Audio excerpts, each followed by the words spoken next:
The massive vessel appeared without warning, materializing just beyond Luna's orbit in a flash of prismatic light.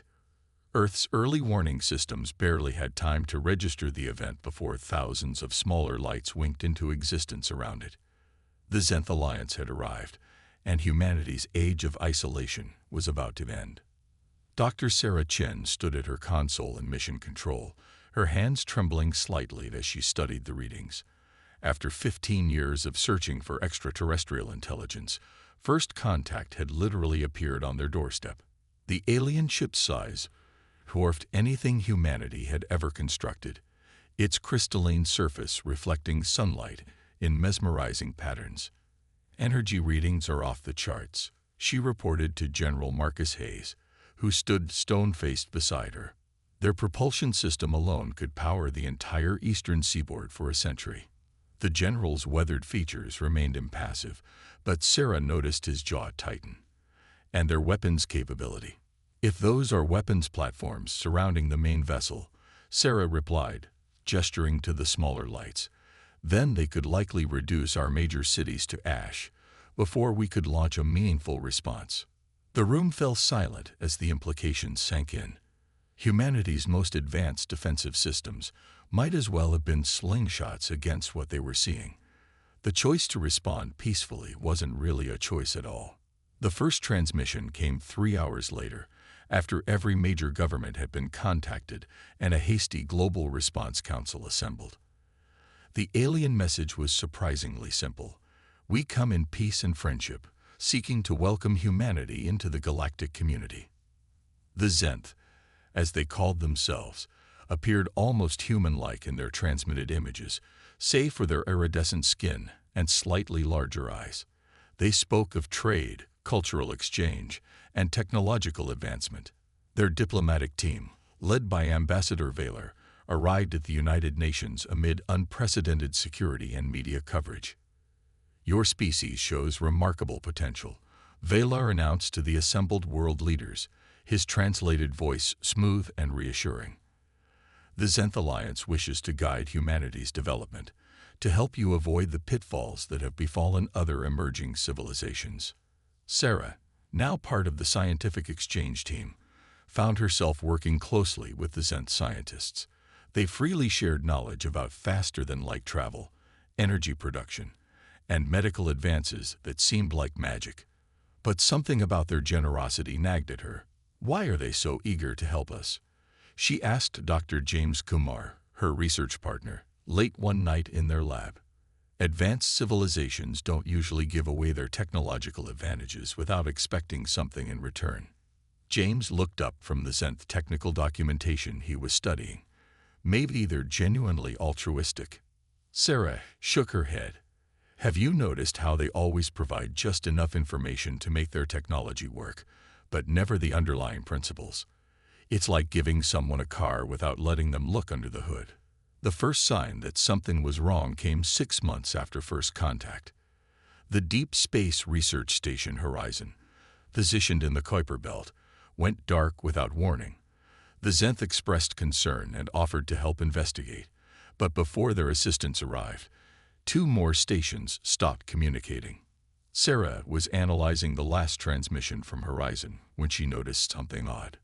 In the background radiation data, there was a familiar pattern, one she'd seen in the Zenth ship's energy signatures. She ran the analysis 3 times to be sure. "They were there," she whispered to herself. The Zenth were at Horizon before it went dark. The evidence was circumstantial but damning. As she dug deeper, Sarah discovered similar energy signatures near every human outpost that had gone silent. The Zenth weren't helping humanity. They were systematically dismantling our early warning system. General Hayes listened gravely as Sarah presented her findings in a secure underground facility. "We suspected something like this," he admitted. "The Chinese and Russians have reported unusual activity around their orbital defense platforms. Technology that was working perfectly before the Zenth arrived is now failing." "But why?" Sarah demanded. "Why pretend to help us while secretly weakening our defenses?"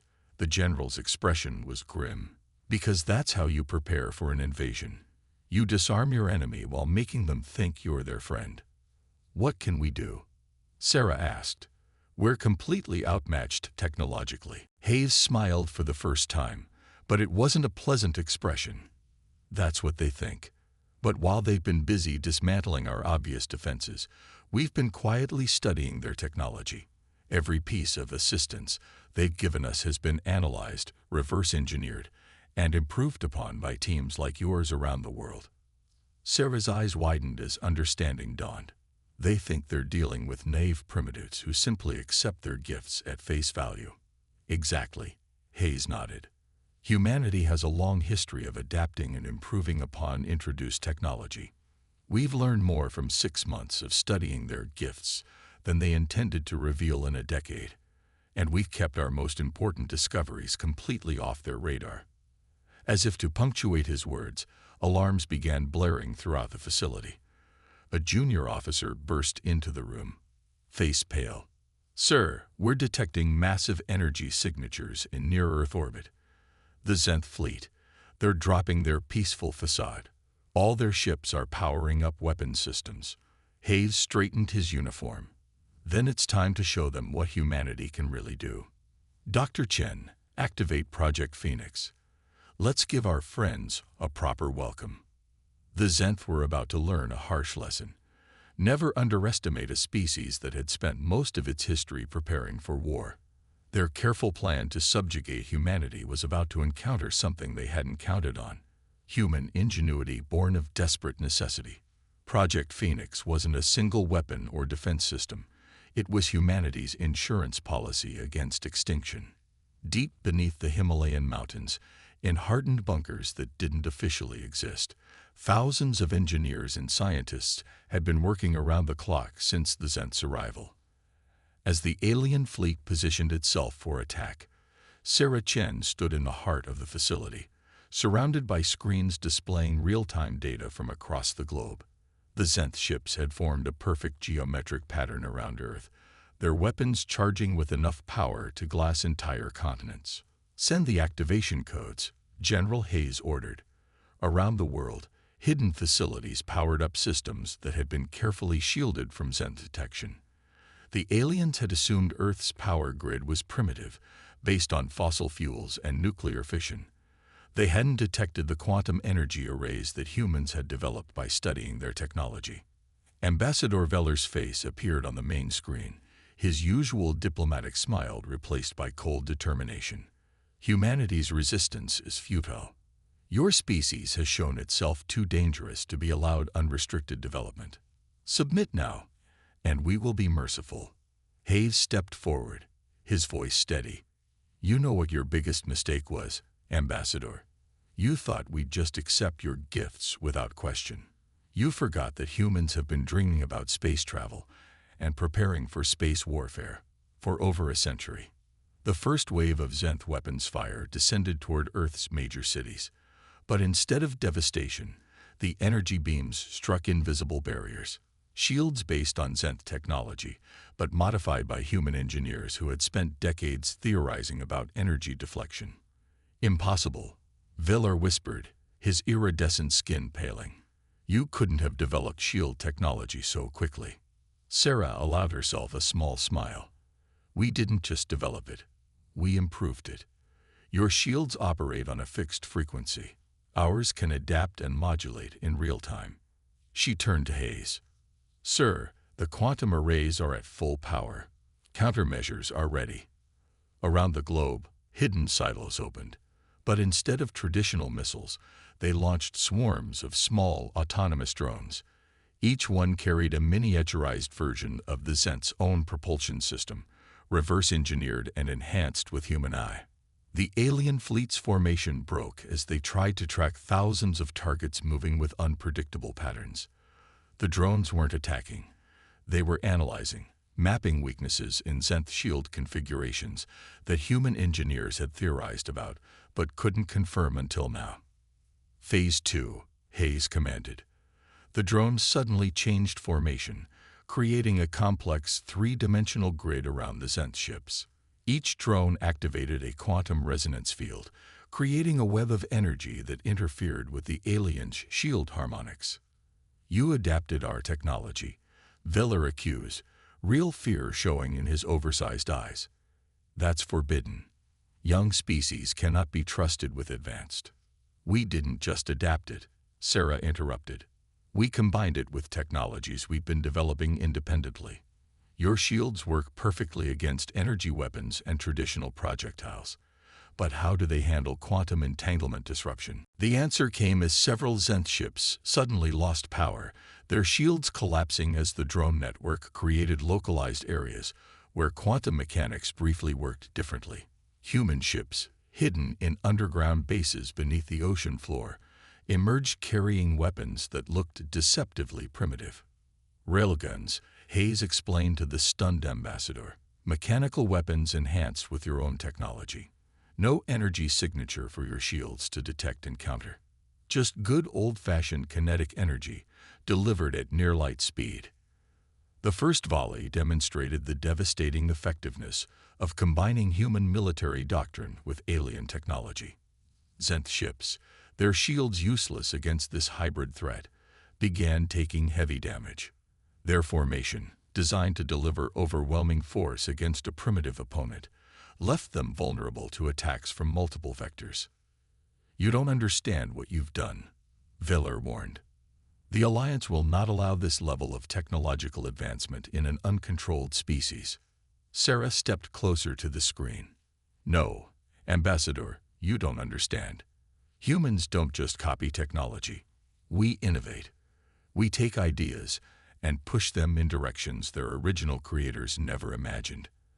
Every piece of technology you generously shared with us. We found at least 3 new ways to use it. To demonstrate her point, the quantum arrays underneath Earth's major cities pulsed in unison.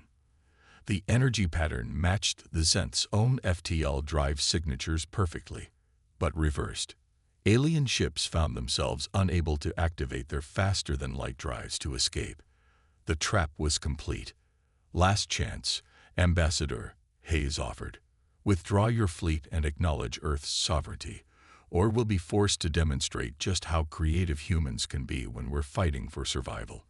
The Zenth ships began retreating, their perfect formation now in shambles. But this was just the beginning. Humanity had learned valuable lessons. Never trust a seemingly benevolent alien race bearing gifts, and always prepare for the worst while hoping for the best. As the alien fleet pulled back to regroup, Sarah turned to Hayes. They'll be back, won't they? And they'll bring more ships next time. The general nodded. Yes, but they'll find us even better prepared. Project Phoenix wasn't just about defense. It's about showing the galaxy that humanity won't be easily conquered or controlled. In orbital shipyards that had been hidden from Zenth sensors, the first human-designed vessels incorporating hybrid technology were already under construction. Earth wasn't just defending itself. It was preparing to take its place among the stars, whether the Alliance approved or not. Send word to all facilities, Hayes ordered. Begin Phase 3. It's time to show the galaxy what humanity can really do when pushed into a corner. The Zenth retreat had bought Earth precious time, but everyone knew it wouldn't last long. In the United Nations Emergency Council chamber, representatives from every nation gathered to face an unprecedented challenge. The room hummed with tension as General Hayes addressed the assembly. The Zenth Alliance will return with reinforcements, he stated, his voice echoing through the chamber. But they've given us something invaluable. They've shown us what we can accomplish when we work together. Dr. Sarah Chen presented the latest analysis. The Zenth underestimated us because they've never encountered a species like humanity before. Most civilizations they've conquered developed uniformly, with single planetary governments and unified technological progression. But Earth's diversity, our competing nations, different approaches, and constant innovation, has actually been our greatest strength. Screens around the chamber displayed real-time data from research facilities worldwide. Chinese quantum physicists were collaborating with American AI experts. Russian aerospace engineers worked alongside Indian computer scientists. Brazilian biotechnology specialists shared breakthroughs with Japanese robotics teams. Every nation has something unique to contribute, Sarah continued. The Zenth thought our divisions made us weak. Instead, our different perspectives have helped us see possibilities in their technology that they never imagined. In orbital shipyards now operating openly, the first generation of true human-designed starships took shape. They looked nothing like the crystalline perfection of Zenth vessels. These ships were hybrid creations, combining multiple technological approaches in ways that defied conventional alien wisdom. The Jakarta Principle, an Indonesian scientist announced, referring to a breakthrough in shield harmonics. By modulating shield frequencies through a quantum mechanical version of gamelan music patterns, we've created defensive systems that are practically impossible to predict or counter. The Nairobi Protocol, added a Kenyan AI researcher, using neural networks based on tribal communication patterns to create battlefield coordination systems that no hierarchical alien command structure can match. Every hour brought new innovations. A team in Buenos Aires discovered how to use tango dance algorithms to enhance spacecraft maneuverability. Australian Aboriginal Dreamtime concepts were adapted into revolutionary sensor systems that could detect ships through hyperspace. But the most surprising developments came from unexpected sources. A group of professional gamers from South Korea proposed combat tactics that no military strategist had considered. Children's toy manufacturers in Germany suggested modifications to drone designs that improved their effectiveness by 300%. Sarah walked through an underground manufacturing facility in Detroit, where former auto workers were assembling advanced weaponry with an efficiency that amazed even their alien allies. The few friendly species who had secretly contacted Earth after the Zenth retreat were stunned by humanity's rate of progress. Your species doesn't just adapt technology, a Proxima observer noted. You transform it. You take specialized tools and find ways to use them that their original creators never considered. In Mexico City, chefs working with military nutritionists developed food synthesizer patterns that made standard space rations not just edible but delicious. Swiss bankers created quantum encryption protocols that even Zenth code breakers couldn't decipher. Italian fashion designers contributed to spacesuit systems that were both more protective and more comfortable than anything in known space. The first warning of the Zenth's return came from an unexpected source. A network of modified consumer telescopes, coordinated by amateur astronomers worldwide, detected the approaching fleet long before they came within range of conventional sensors. They've brought 3 times as many ships, Sarah reported to the Emergency Council. But they still don't understand what they're facing. They think numbers alone will overwhelm us. General Hayes studied the tactical displays. The Zenth fleet was larger, but their formation was just as rigid and predictable as before. They haven't adapted, he observed.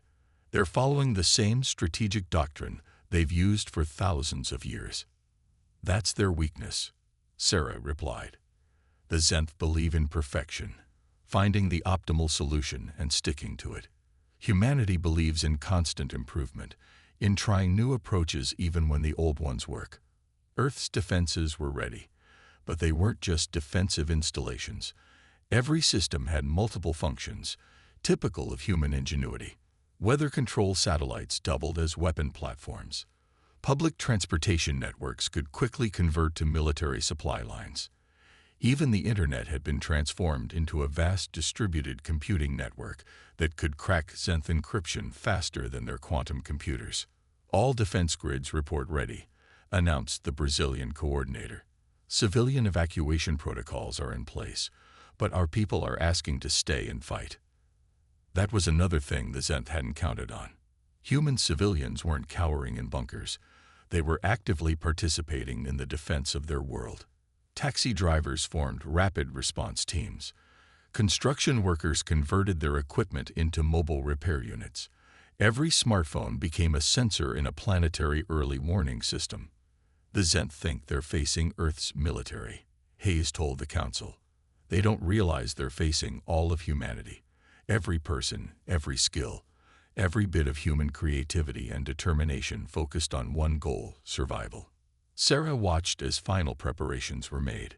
Humanity had done more in months than the Zenth had thought possible in decades. But would it be enough? The answer would come soon, as the alien fleet approached with what they thought was overwhelming force. "Send the message to all commands," Hayes ordered. "Operation Unity is now active.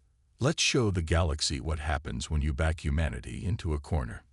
The Zenth fleet emerged from hyperspace in a dazzling display of power, their ships arranged in perfect geometric patterns that had conquered a dozen civilizations. But Earth's response was anything but predictable. Instead of an organized military formation, they found chaos, or what appeared to be chaos. Thousands of small craft moved in seemingly random patterns. Civilian vessels mixed with military ships, and strange energy signatures flickered across the planet's surface. Supreme Commander Xar of the Zenth fleet watched in confusion. "This is not proper combat doctrine," he stated to his staff. "Their formations make no tactical sense." But sense or not, the human defense was working. Zenth targeting systems, designed to predict and counter logical attack patterns, couldn't lock onto vessels that moved like leaves in a hurricane. Earth's ships danced through space in ways that defied conventional military strategy. Dr. Sarah Chen stood at her control station in the newly commissioned ESS Prometheus, Earth's first true battleship.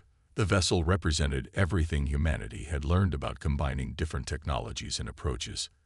Its hull was a patchwork of materials and systems that should have been incompatible but somehow worked together perfectly. Battle Plan Chaos 7. General Hayes commanded from the bridge. "All units, execute at will." What followed was unlike anything the galaxy had ever seen. Earth's defenders didn't just fight. They improvised. Cargo ships turned into missile platforms. Civilian communication satellites became electronic warfare units. Even space debris was weaponized, controlled by AI systems that turned orbital junk into deadly projectiles. "They're adapting to our shield frequencies," a Zenth officer reported, panic in his voice. "Every time we adjust, they change their attack pattern." The humans had learned from their first encounter. They knew they couldn't match the Zenth ship for ship, so they didn't try. Instead, they turned space itself into a weapon. Modified weather control satellites created gravitational distortions. Mining lasers, reconfigured with Zenth technology, cut through enemy shields with unexpected efficiency. But the real surprise came from Earth's secret weapon, its people. Every civilian with a computer was part of a vast network, processing data and suggesting tactical modifications in real time.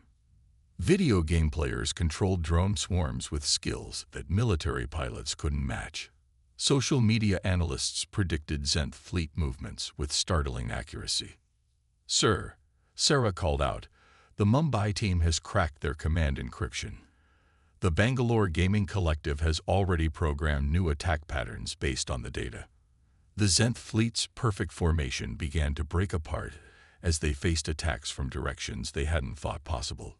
Human ships seemed to appear from nowhere, strike, and vanish before their weapons could respond. Each attack was different, using new combinations of technology that their tactical computers couldn't predict. "Impossible," Supreme Commander Carr muttered as another of his capital ships reported critical damage. "They're using our own technology against us in ways that violate all known physical principles." "No," Sarah replied over an open channel. "We're using it in ways you never imagined. Humans don't just copy technology. We reimagine it.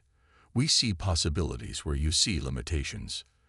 The battle reached its turning point when the ESS Prometheus executed what would later be known as the Shanghai Gambit. The massive ship appeared to suffer a catastrophic drive failure, drawing in Zenth vessels for the kill. But it was a trap, one that combined dozens of technologies in ways that created a localized space-time distortion.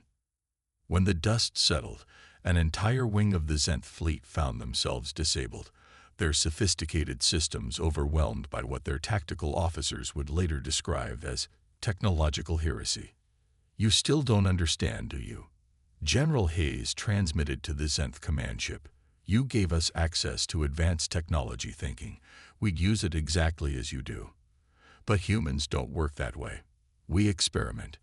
We combine things that shouldn't go together.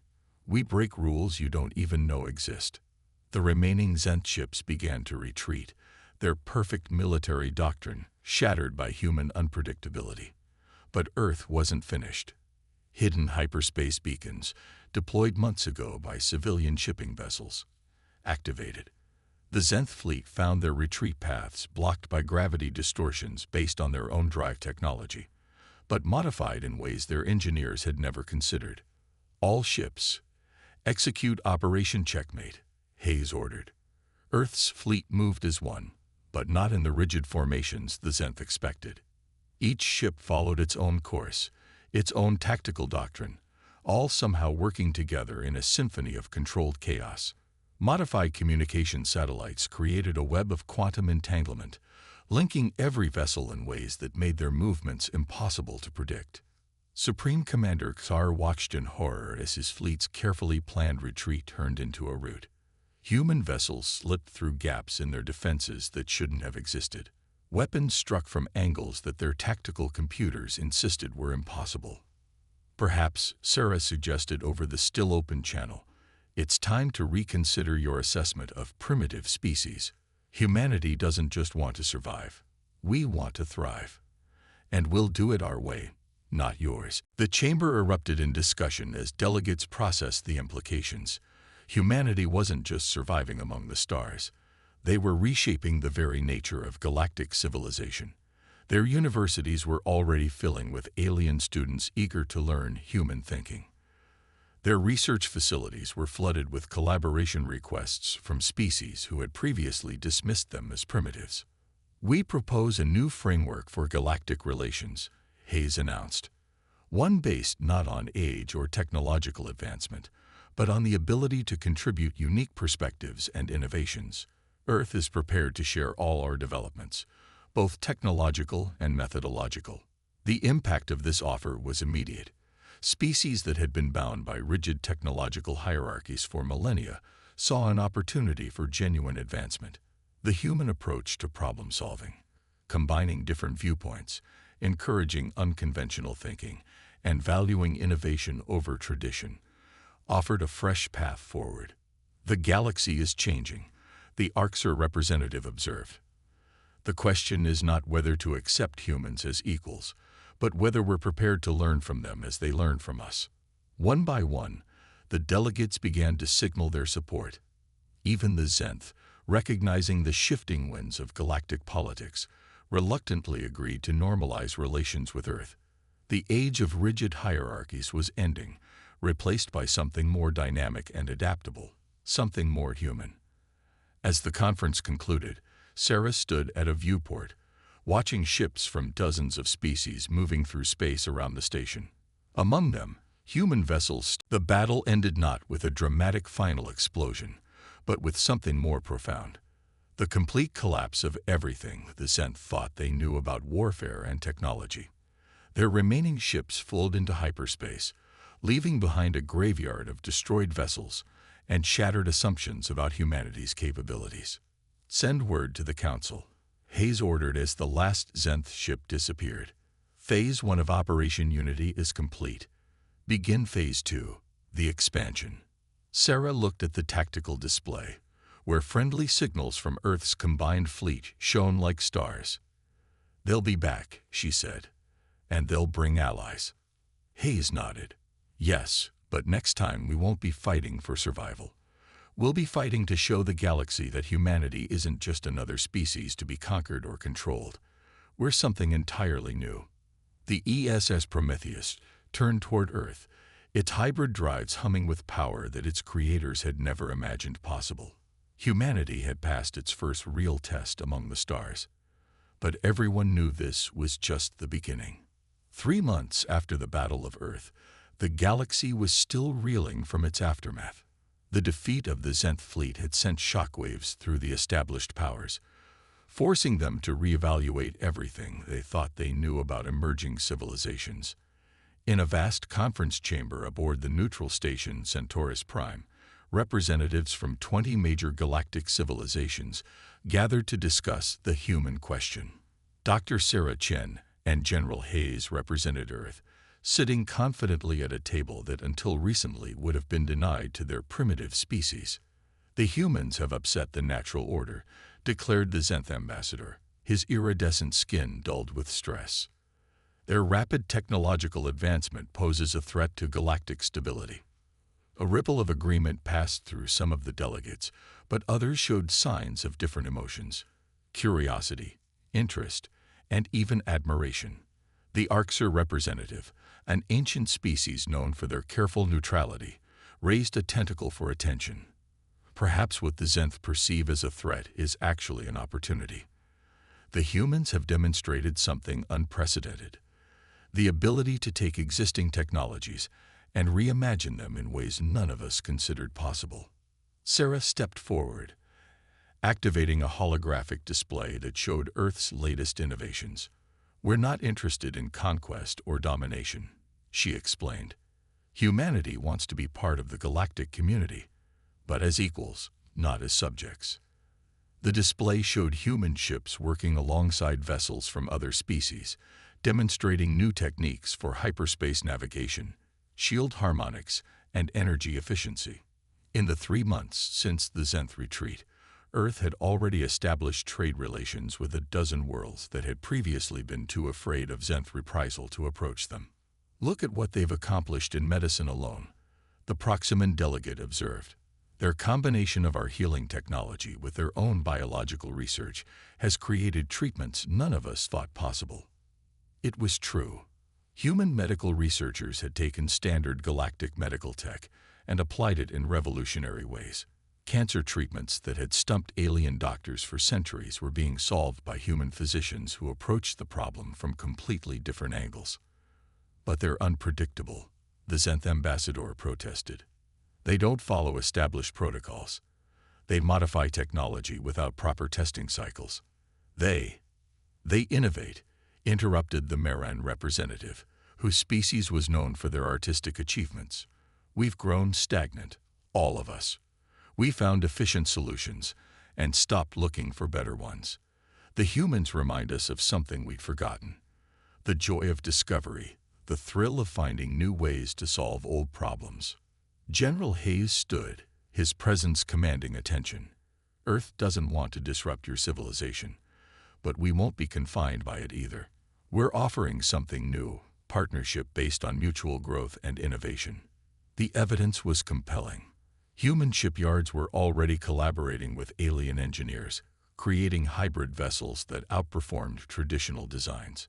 Earth's quantum computing networks, enhanced by alien technology but operating on human principles, were solving complex problems that had stumped galactic mathematicians for generations. "There's something else to consider," Sarah added. "The Zenth attack didn't just unite humanity. It showed us what we're capable of when we work together. Now we're offering that same spirit of cooperation to the galaxy."